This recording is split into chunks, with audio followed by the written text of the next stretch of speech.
السلام علیکم ورحمۃ اللہ وبرکاتہ۔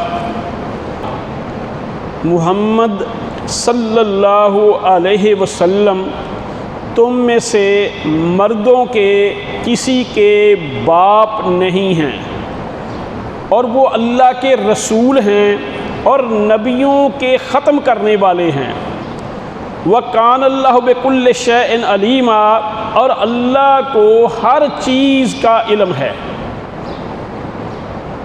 آج کل ہمارے ملک کے اندر مرزیت کا،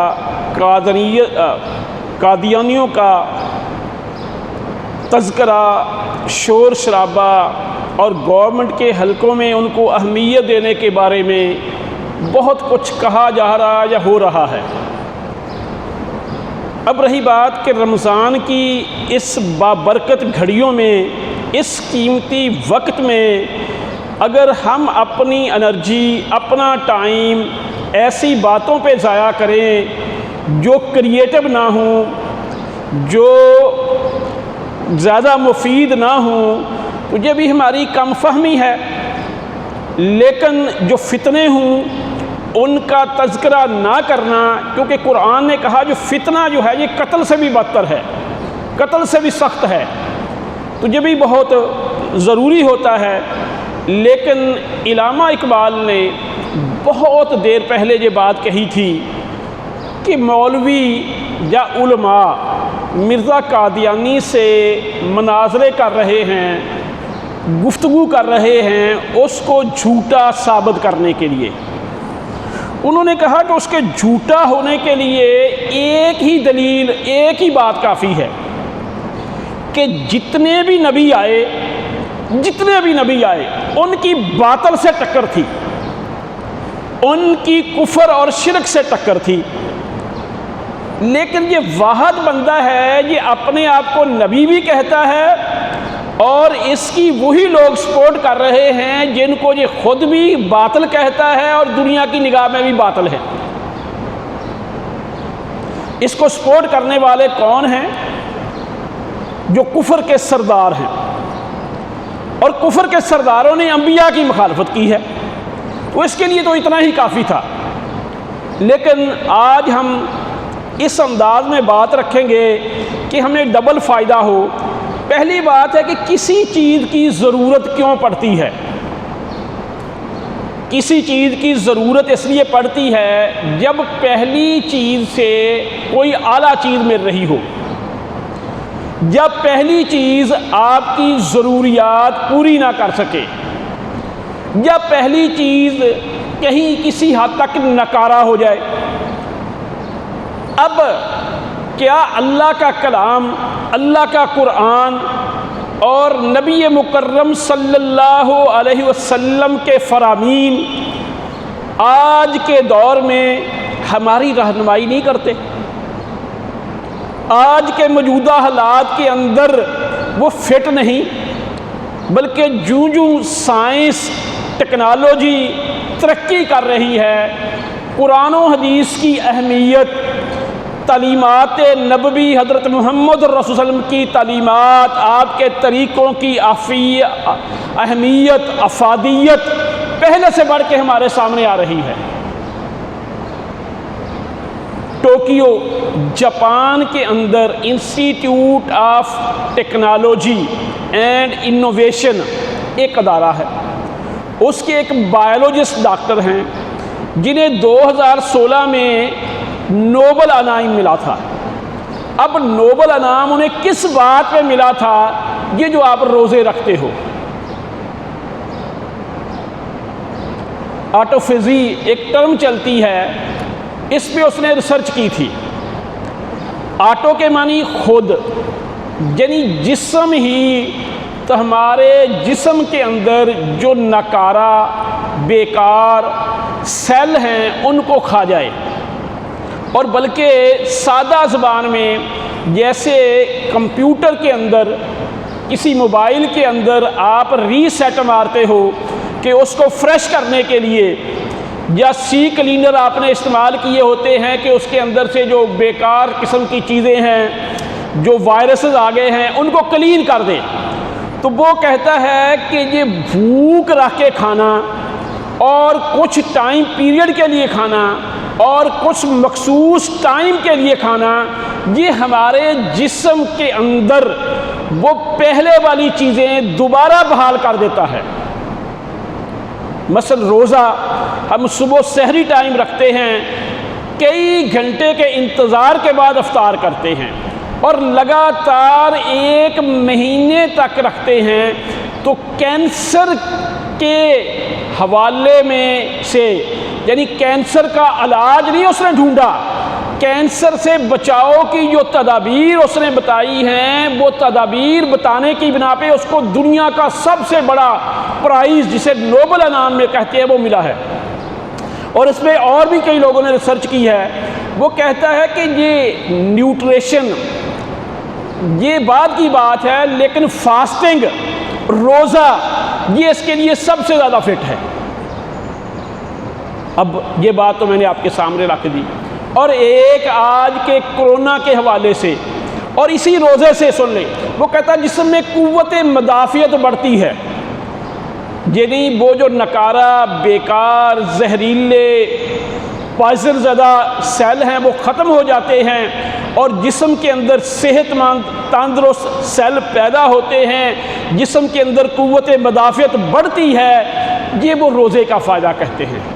لیکن ہم نے روزہ، یہ میڈیکلی فوائد، یہ ثانوی چیز ہے، ہم نے تو اللہ کا یہ فرمان سمجھ کے الصوم لی وانا اجزی، کہ روزہ میرے لیے ہے، میں ہی اس کا اجر دوں گا۔ یا اللہ نے اپنے قرآن میں کہا کتب علیکم الصیام، آرڈر دے دیا کہ روزے تم پہ فرض ہیں، تو ہم نے مان لیا، آمنا وصدقنا۔ بعین ہی میرے بھائی 5 وقت کی نماز ہم پہ فرض ہے، 5 وقت کی نماز، اور 5 وقت کی نماز میں ہم کم از کم 5 مرتبہ وضو کرتے ہیں، اور ہر وضو میں ہم وضو کے اعضاء کو 3 مرتبہ دھوتے ہیں۔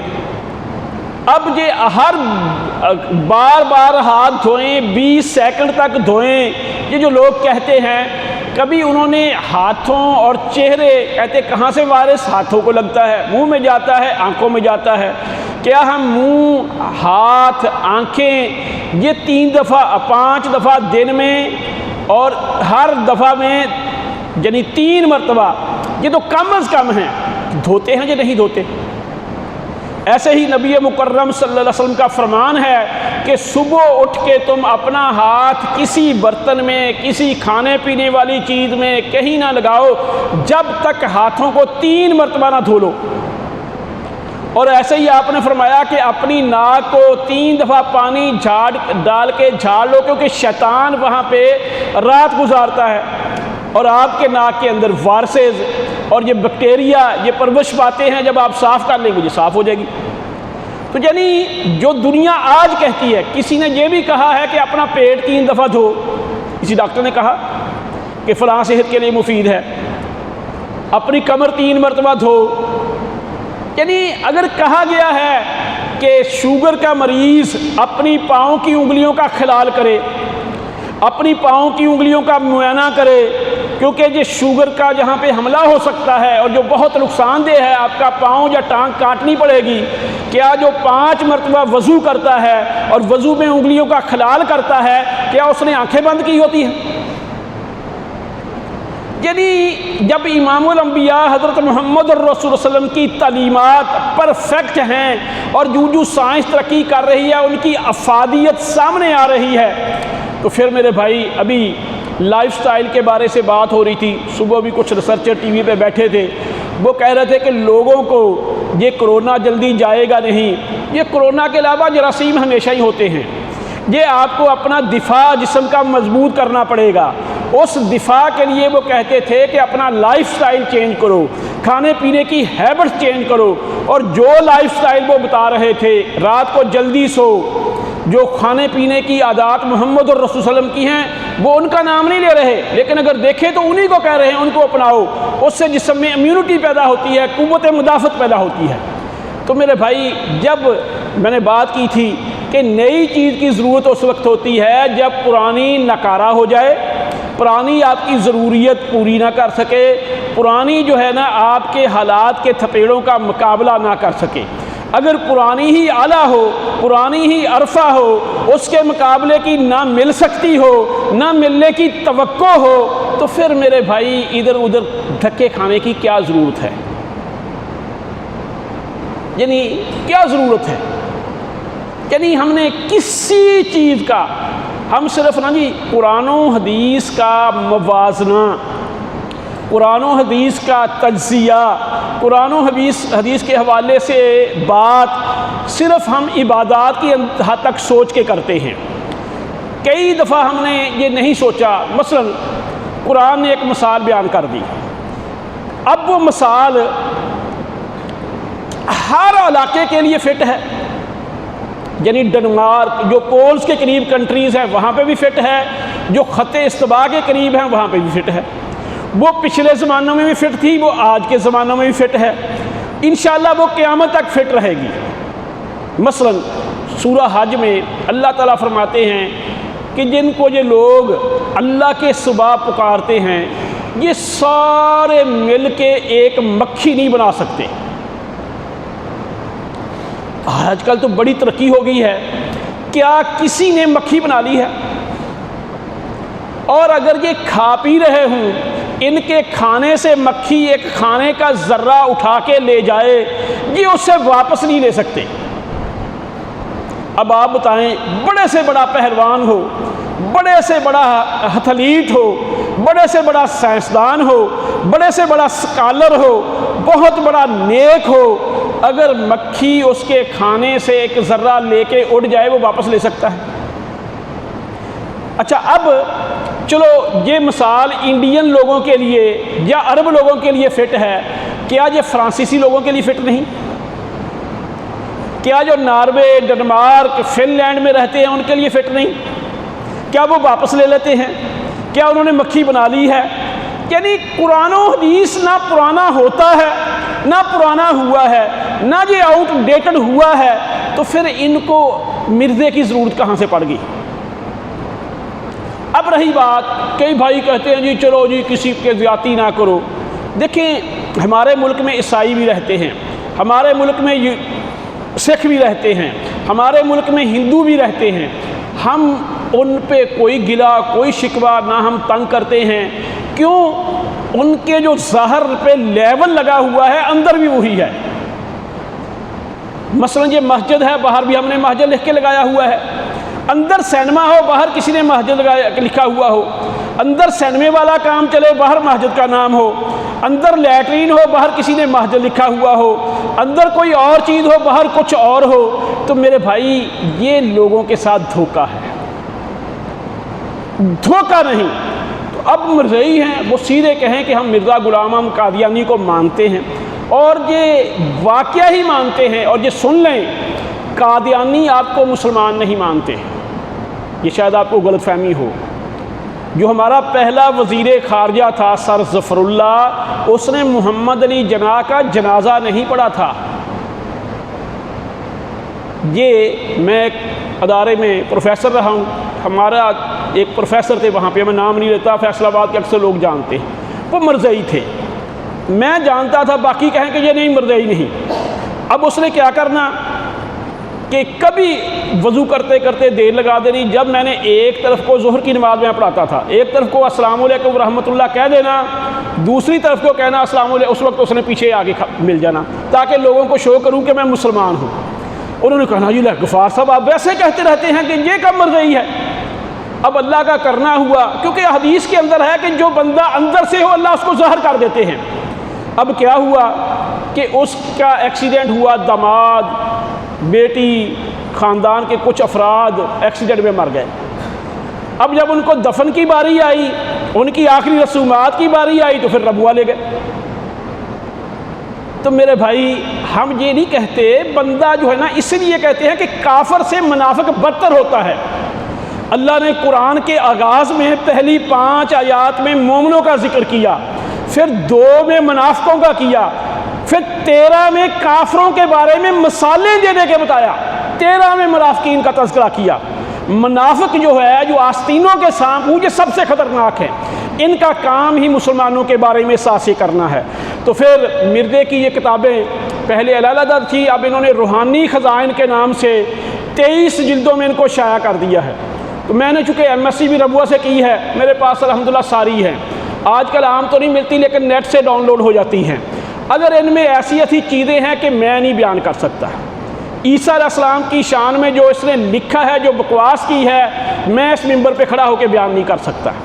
اچھا، پھر کبھی کچھ کہتا ہے، کبھی کچھ کہتا ہے۔ پہلے یہی جو آیا میں نے سورہ احزاب کی پڑھی ہے، کہتا ہے اس سے بڑا ظالم، اس سے بڑا جھوٹا، اس سے بڑا بکواسی کون ہو سکتا ہے جو قرآن کے اندر یہ آیا نازل ہونے کے بعد کہ محمد صلی اللہ علیہ وسلم خاتم النبیین ہے، اپنے آپ کو نبی کہے۔ پھر دوسری جو اس کے بعد کی کتابیں ہیں، یہ حقیقت الوحی ہے، اس میں اس روحانی خزائن کی اگلی جلدوں میں، وہ 11ویں تھی، یہ 22ویں جلد ہے۔ اس میں کیا کہتا ہے کہ مجھ پہ جو نازل ہوتا ہے نا، وہ قرآن کی طرح اٹل ہے، قطعی ہے، اور بلکہ ان کے ایک شاعر تھے اکمل، وہ کہا کرتے تھے کہ محمد ہم میں اتر آئے ہیں پہلے سے بڑھ کر اپنی شان میں، جس نے محمد دیکھنے ہوں اکمل، وہ غلام احمد کو دیکھ لے قادیان میں۔ نوح علیہ السلام کے بارے میں یہ ان سے یہ افضل ہیں، اور پھر ایسی ایسی چیزیں ہیں کہ اس کی اچھا مرزائی کبھی آپ کو جو اس کی اصل کتابیں نہیں دیں گے، وہ یہی کہیں گے نہیں جی نہیں، یہ ہمارے مسلمانوں کو رتبائی اس لیے کہا کہ ایک دوسرے کو غلط کہتے ہیں، ایک دوسرے کو کافر کہتے ہیں، اور جو ہماری غلطیاں ہیں ان کو لے کے یہ آگے چلتے ہیں۔ ایسے ہی ہوا کہ ایک دفعہ ہم آسٹریلیا کا ایک گورا تھا ڈاکٹر ٹیڈ، اس سے ہم نے کام کیا، تو وہ مجھے بھی کہے کہ جی مسلمان ایسے کرتے ہیں۔ میں نے کہا جو مسلمان کریں وہ اسلام نہیں، دوبارہ سن لیں، جو مسلمان کرے وہ اسلام نہیں، جو اللہ اور اللہ کا رسول کہے وہ اسلام ہے۔ مسلمان تو غلطیاں بھی کر لیتے ہیں، مسلمان تو گناہ بھی کر لیتے ہیں، تو اس لیے اسلام اللہ کا قرآن ہے اور محمد الرسول اللہ کا فرمان ہے۔ اسلام مین میڈ نہیں، اسلام پنچایتی نہیں، اسلام جو ہے نا وحی الہی پہ مبنی دین ہے، وہ اللہ کا قرآن ہے اور محمد صلی اللہ علیہ وسلم کا فرمان ہے، جو غلطیوں سے پاک ہے، جو افراد کرتے ہیں وہ نہیں۔ ہاں ایک ہے اجماع امت، ایسا نظریہ، ایسی سوچ، ایسی فکر جس پہ پوری امت متفق ہو، اور یہ بھی میں نہیں کہتا، یہ بھی وحی کی بات ہے۔ اللہ کے رسول صلی اللہ علیہ وسلم نے فرمایا کہ میری ساری امت کبھی کسی غلط نظریے پہ متفق نہیں ہو سکتی۔ اس وقت امت کے جتنے بھی گروہ ہیں، جتنی بھی جماعتیں ہیں، سب کہتے ہیں قادیان نان مسلم ہیں، بلکہ غیر مسلم نہیں، مرتد ہیں۔ تو میرے بھائی، ہم یہ نہیں کہتے، ہم کہتے تھے کہ ہمیں اپنا ٹائم نہیں ویسٹ کرنا چاہیے۔ اللہ مجھے اور آپ کو سمجھنے، غور و فکر کرنے اور عمل کرنے کی توفیق عطا فرمائے۔ وما علینا الا البلاغ المبین۔